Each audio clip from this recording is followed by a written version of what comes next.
Remember those Three Ninjas movies from the 90s? Did you know the director involved in those got kidnapped and was forced to make movies for North Korea? Now the director's name is Shin, and all Shin wants to do with his life is make movies. I mean, he's already famous in South Korea, he's making box office hits there, left and right. His studio has been pumping out multiple films a year for many years. But then, one day in 1978, it all falls apart. Because, boom, the South Korean government shuts down Shin's studio, as they are getting more and more strict with censorship. And this sucks for him. I mean, he doesn't know what he's gonna do. All he wants to do is make movies. And that is where this guy comes in. North Korean dictator Kim Jong-il.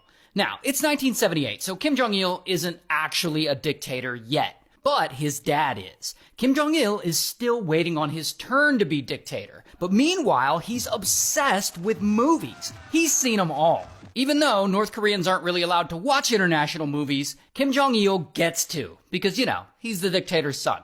And as he gets more and more involved in the government, he takes over the entire North Korean movie industry. And he decides he wants to make some changes. He wants to make films that'll have an international appeal. And that is when he gets a crazy idea. He had heard that a movie studio in South Korea had recently been shut down by the South Korean government.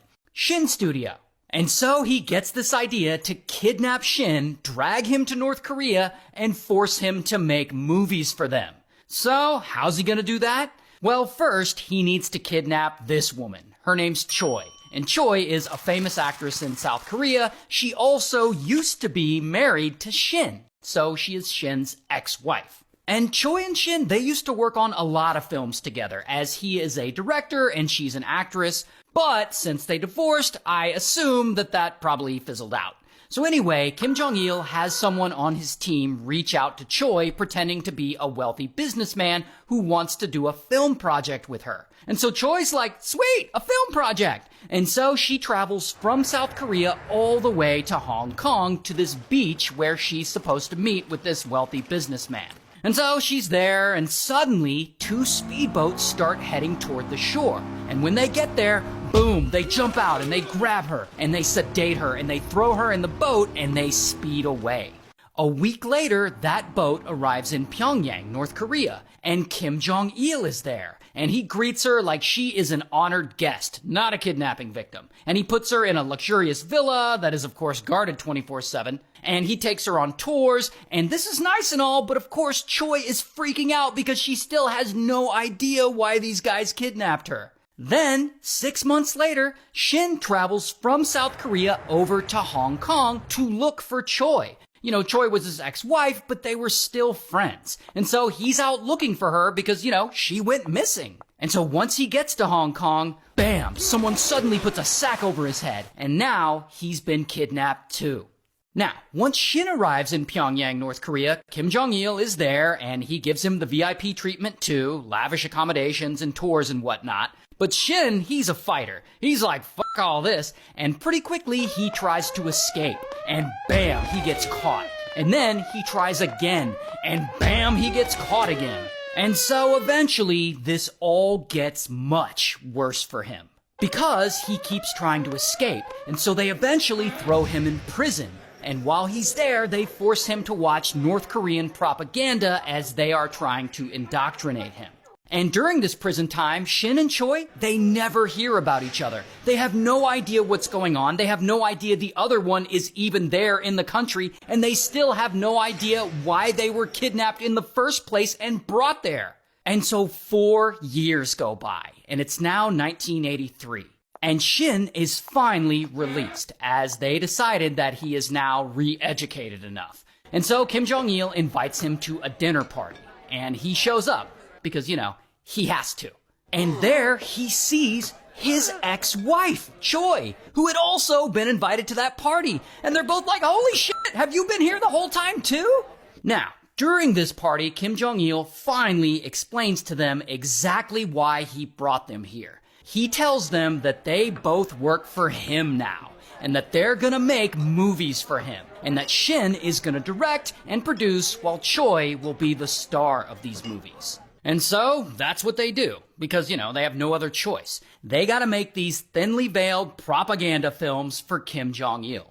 So Choi and Shin, they start working on these North Korean movies. And pretty quickly, Kim Jong-il suggests that they get remarried. And he's the dictator's son, so they gotta do it. And they do. They get remarried.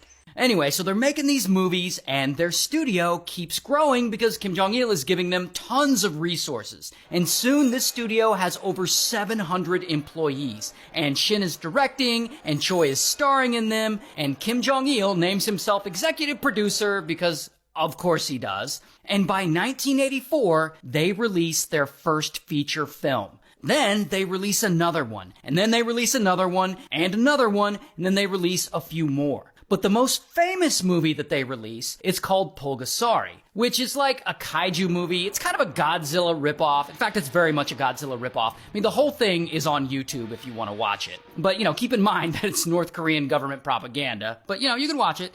Anyway, despite being successful in the film industry here, Shin and Choi hate living in North Korea. I mean, they've been trying to escape, but it feels impossible because they're under constant watch. However, at some point, after 8 years in captivity, they finally come up with a plan to escape to a U.S. embassy. And in 1986, they put that plan into motion. Because Kim Jong-il has them making yet another movie, and Shin and Choi have to fly from North Korea over to Vienna, Austria, to take some meetings with some film financing people.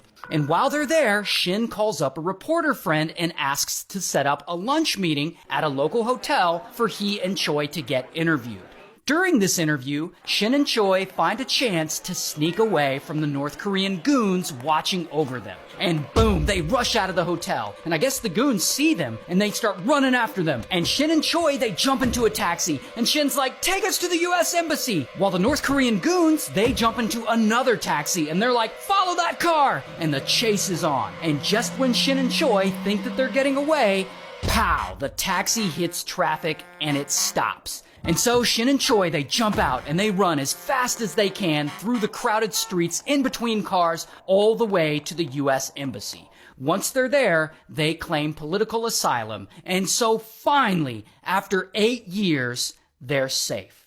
Meanwhile, back in North Korea, Kim Jong-il is pissed. Like, he is humiliated that they got away. In fact, he gets so mad that he orders all of Shin and Choi's movies to be banned from North Korean theaters. And when this story hits the news and it goes public, he has to put out a statement and deny that his regime ever kidnapped anyone. And he starts claiming that Shin and Choi stole the equivalent of millions of dollars from them, and that's why he imprisoned them, which is just absolute nonsense. Anyway, Shin and Choi, they lived in the United States for years after that, and they stayed together after that, until the end. Like, they stayed a couple until their final days. But in the 90s, after the whole kidnapping thing, Shin ended up working in Hollywood. And in Hollywood, he did the Three Ninjas movies. I don't know if you remember those movies. They were for kids, but, I liked them. Well, Shin produced 3 of those, and he directed one of them.